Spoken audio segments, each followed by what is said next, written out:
I bought these 12 Ryzen CPUs online for $10 a piece, and in this video, I'm going to see how many of them I can fix up and potentially make a profit. Now, when I bought these things online, I was like, man, there's no way I can't fix like 3 of these things, right? They probably just have bent pins or something. And then I saw this thing. The CPU is nice and squished underneath this heatsink.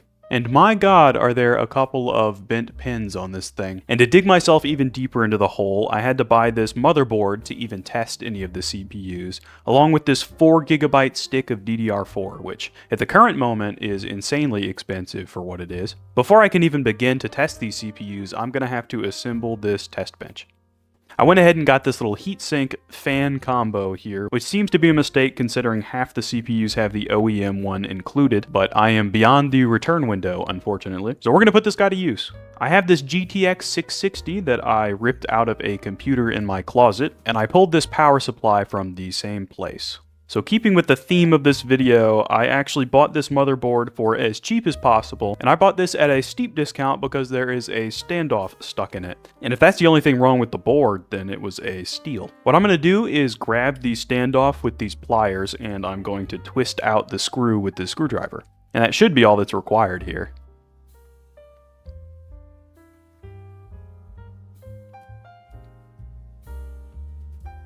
Well, what do you know, it really was that easy. So another problem, because once again I'm very cheap, I don't have a known working CPU to slot into this thing and see if it even posts. So what I'm going to do is pick the best one out of the 12 that I have sitting there and just hope and pray that the thing actually turns on. So let's start by putting this little plate underneath the motherboard.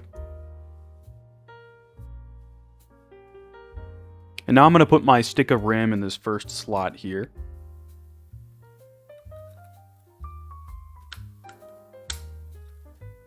So we're going to test out this first Ryzen 5 5600X. The packaging for this one is pretty clean. It's not loose in here or anything. It looks like the OEM heatsink and fan is still in the box, so that's a good sign. Now I don't see any thermal paste on here. Oh, yes I do. On the side. So this thing was used at some point. I'm seeing a bent pin down here and then maybe in this corner. Hopefully none of the pins are missing. So let's get this thing under the microscope. So putting this CPU under the microscope, I can see a couple of bent pins, and there's some thermal paste on the back of the CPU, potentially covering some of these pins. So what I'm going to do first is put some isopropyl alcohol on the back of this CPU and scrub off this thermal paste. And then I need to come through and unbend these pins and any pins that I find bent up elsewhere on the CPU. This one's slightly bent, for example.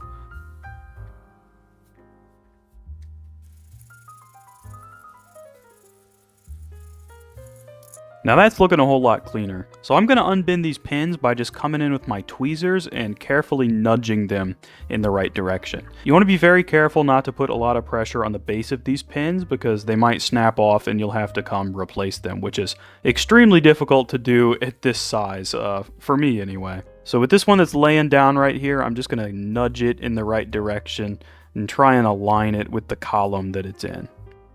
Just like that. And then I'm going to come in and align it with the other column.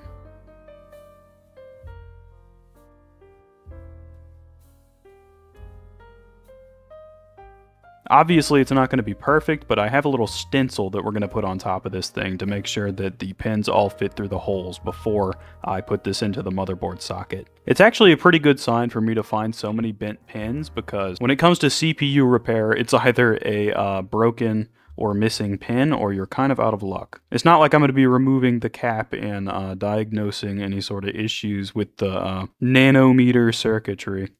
Now it looks to me like everything is unbent, so I'm just going to try and slot on this little stencil.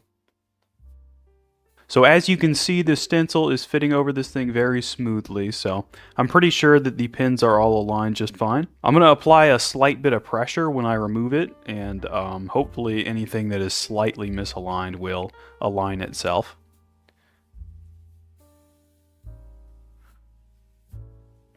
Alright, and now I'm going to slot it in here. So this little arrow goes to this corner, and I'm just going to slot this in here. And there was a little bit of wiggle initially, but now it is pretty firmly in there. So I'm going to close this bar. And this thing does not have onboard graphics, so we're going to have to use this GPU. So let's finish assembling this workbench and we can test out the CPU. Let me clean the thermal paste off of this old heatsink that I pulled out of its box. And we'll put on just a little bit of thermal paste. I had no plans to do this initially until I looked it up. And apparently it's not even safe to boot into the BIOS without thermal paste and a cooler attached. So I'm going to plug this fan in right here, and then we can fasten down this cooler.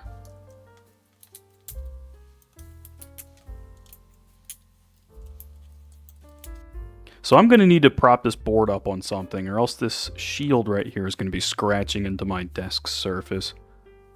Well, here I have 2 cardboard boxes, so that should do the trick.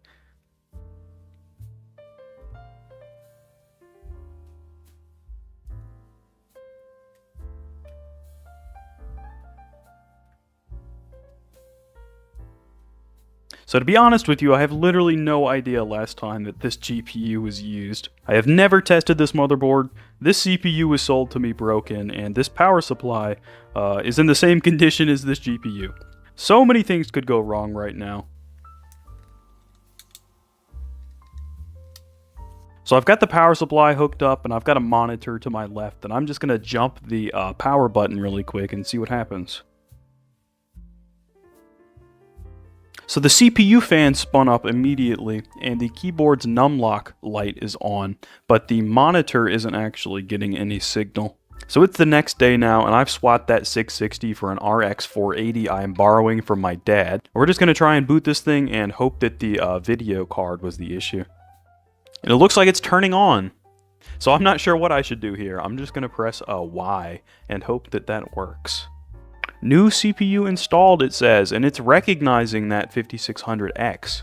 So I suppose what I should do now is try and run a stress test on this thing. But it's looking good. We've got one being detected already. So off camera, I've gone ahead and hooked up an Ethernet cable to this thing, and I've booted into a live ISO of Ubuntu. And I'm just going to run a CPU stress test for about an hour and see if this thing crashes at all. So I'm starting it, and I will let you know how it goes.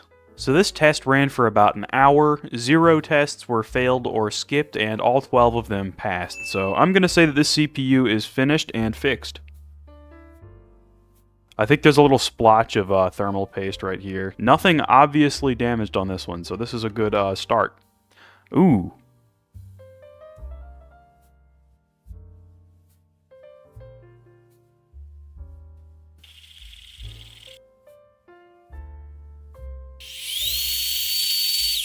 So what I need to do now is remove this cooler. I have to take the thermal paste off of the known working CPU, put it back in its box over here, put in the new CPU with some new thermal paste, put the cooler back onto it, turn on our little test bench here, and run the benchmark again. Now this is going to get super tedious for both you and me, so I'll show you the process this one time, and then going forward I'll just let you know the results of this benchmark.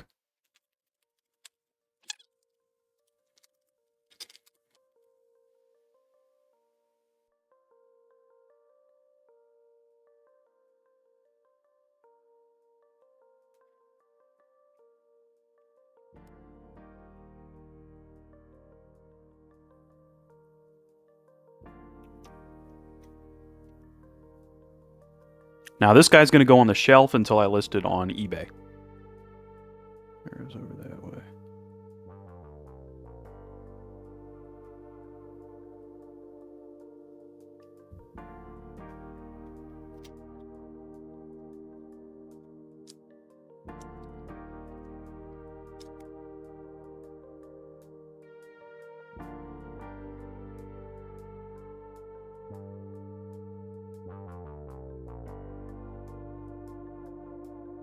And that's the process that I've got to do 10 more times.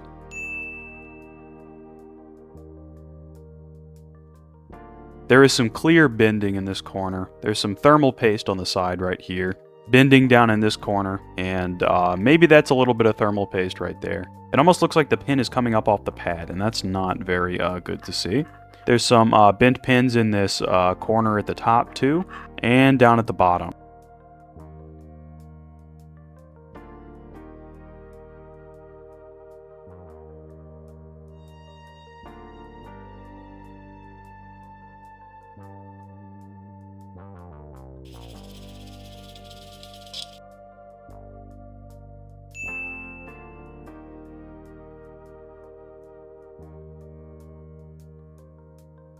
And the CPU is in very good condition, actually. I can't see anything wrong with this one. These corners look a little darker than the previous one, which is kind of strange. So I'm seeing a missing pin down here, and that's not good because I'm not really equipped to replace those. Or maybe I'll challenge myself, because a lot of these have been very simple.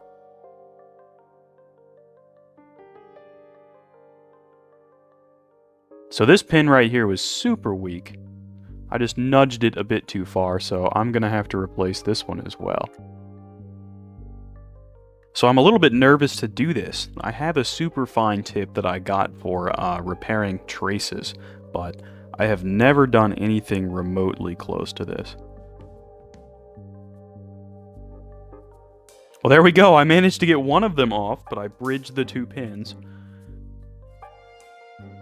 Oh, and I got that one off too. Oh boy. Now that's exactly what I did not want to happen. So now we're going to have to put this guy back on. It's very hard to describe how small this actually is. Oh god. So if you needed any more confirmation that I should not be trying to do what I am, I have dropped the pin and I've lost it, and there's no possible way I'm finding something smaller than the tip of my needle nose tweezers. However, I am not going to give up. I'm going to order some new ones, and we will try and replace now all three of these, including the one that I accidentally dislodged and lost.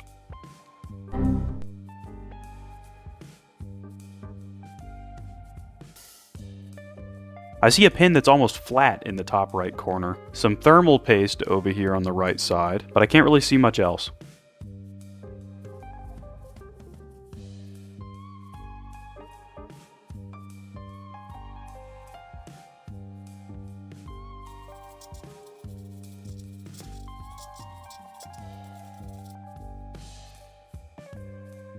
So unfortunate news about CPU number 5. Even when I jump this power, the fan here does not spin up and we don't post. CPU number 5 is toast.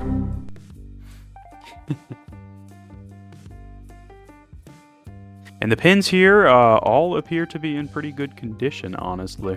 I see one bent right here. It is hard to overstate how tedious this is. Not a big fan of these bent pins in the middle of the rows.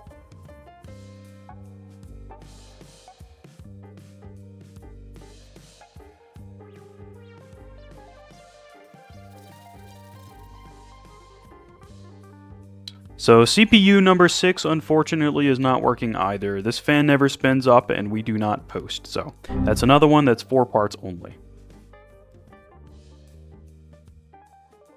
There is thermal paste all inside of the pins. It's really littering the entire back of this CPU. I'm just trying to dislodge it with my tweezers right here.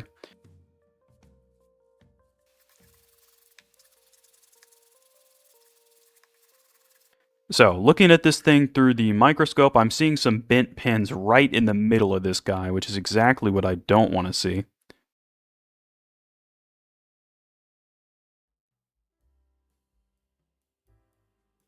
So the stencil is going down very simply now.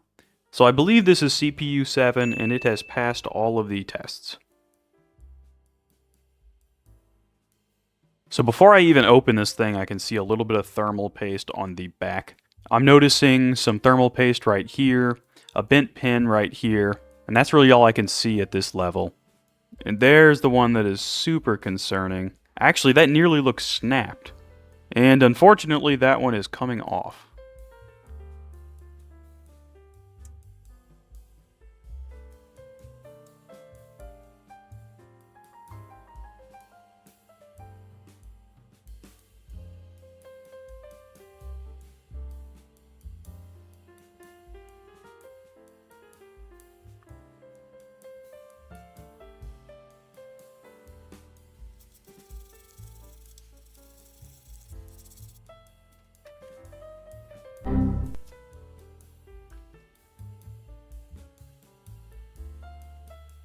I can already see with my eye what appears to be a missing pin in the top left corner, and it's not on the outside, so this one might not be fixable at all.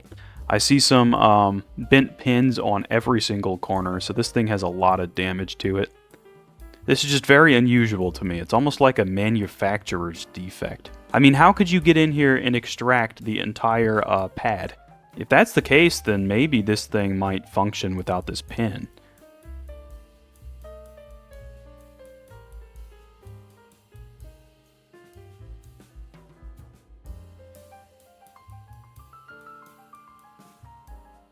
So this little 5600 is still in the race, I think. So I've gotten through about all that I can today, and CPU number 9 seems to be fully functional.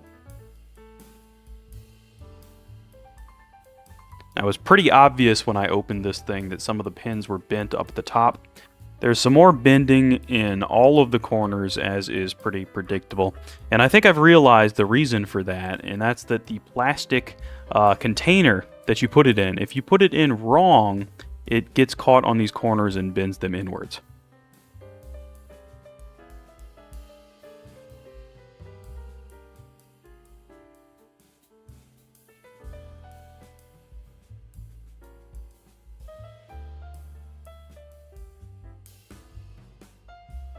And the stencil looks like it's fitting on first try. What did I tell you? I'm getting really good at this, actually. And finally, CPU number 10 has finished, and all of those tests have passed successfully.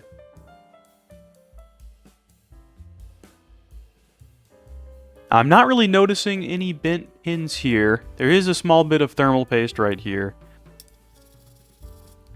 So the microphone cut out here, but at the bottom I found 3 broken off pins and 1 more that I broke off myself by accident.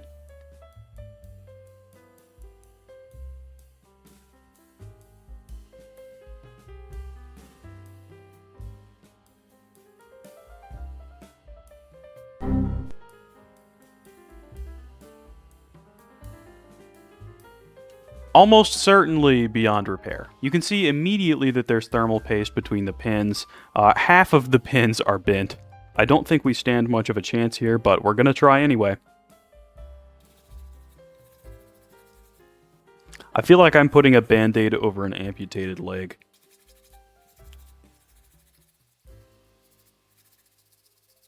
What in the world is that? Okay. Okay, that's not even thermal paste. That is just a crack in the CPU.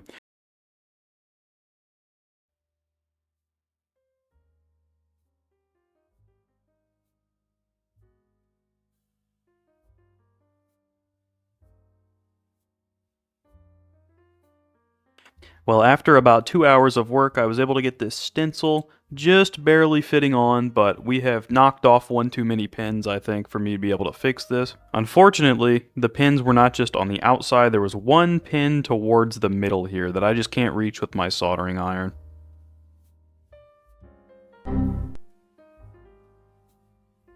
So it's been about a week since I finished testing all of the CPUs that did not have missing pins. And unfortunately, those CPU pins that I ordered from eBay did not come in. So in the interest of getting this video out this weekend, I'm going to be harvesting the CPU pins off of this very damaged one. Now I've chosen this one because it has the least likely chance of revival, considering it's missing a pin somewhere in the middle. It's got chips all over it, so even if all the pins were straight, we don't know if this thing would function. Now this is way smaller than anything I've ever worked on before.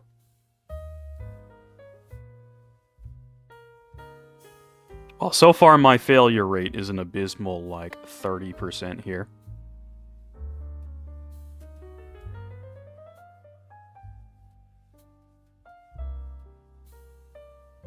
So here we have one of our Ryzen 5 5600Xs, and I'm not going to pretend that I remember which number this was, but you can see right here the missing pin is right on the edge.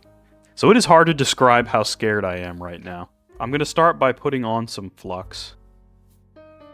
Now, it didn't look like any of the other pins were bridging this pad. Now they're definitely not.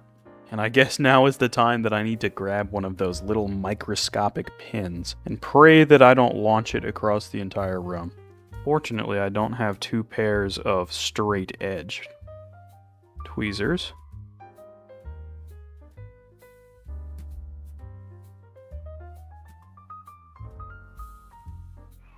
And we definitely have it the right way up. So I guess what I'm going to do is just kind of place this thing here very gently and go up under it with the soldering iron.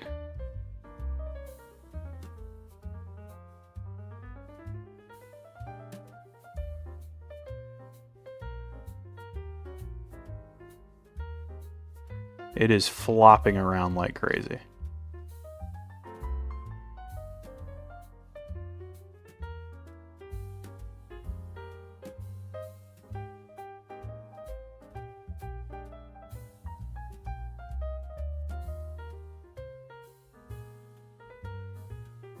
Oh my goodness. I think we might have just done it. We're gonna have to clean this guy really good before I shove it back into the socket. It does actually go down just fine.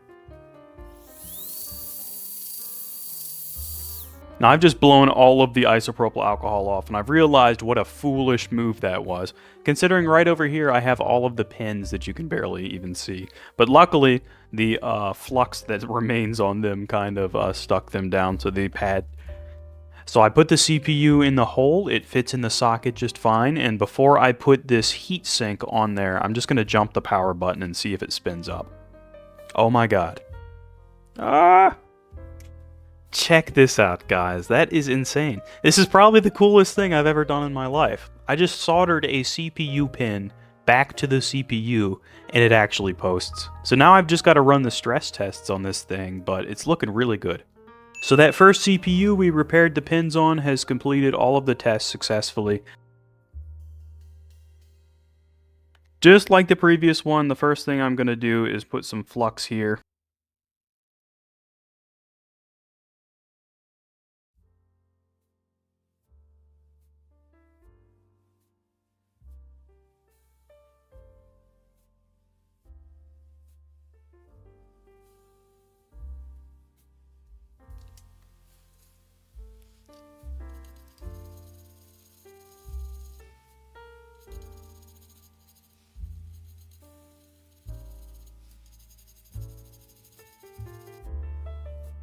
Our 3600 is showing up just fine, so we are 2 for 2 right now on replacing these pins.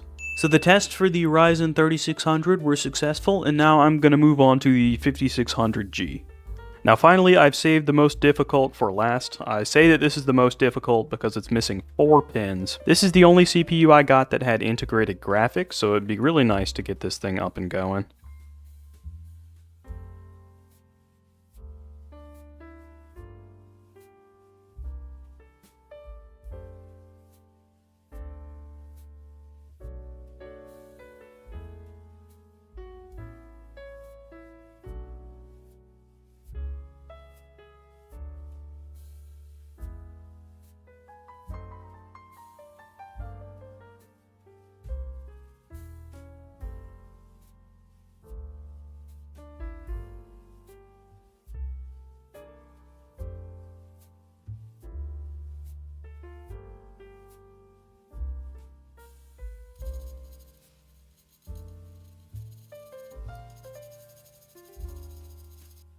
Right, so I have put in the 5600G, it's spun up just fine, and I actually switched over the HDMI cable to use the onboard graphics.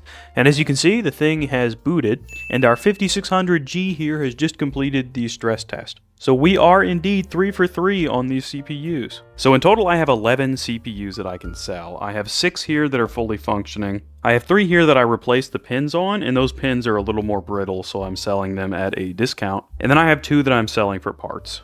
Now the combined total of all of these listings is $1,242.69. Now let's say 20% of that is fees and room for offers, so a more conservative take is that I will make $994.15. So I really hope that you guys enjoyed this one. It took me a lot longer than I anticipated to make. It's hard to say that I'll be able to do one of these in the future because it's honestly all luck of the draw whether I find something that I can actually repair and sell for a profit. But I'll do my best, and I'm going to keep making repair and refurb videos. So if you like that kind of thing, then stick around.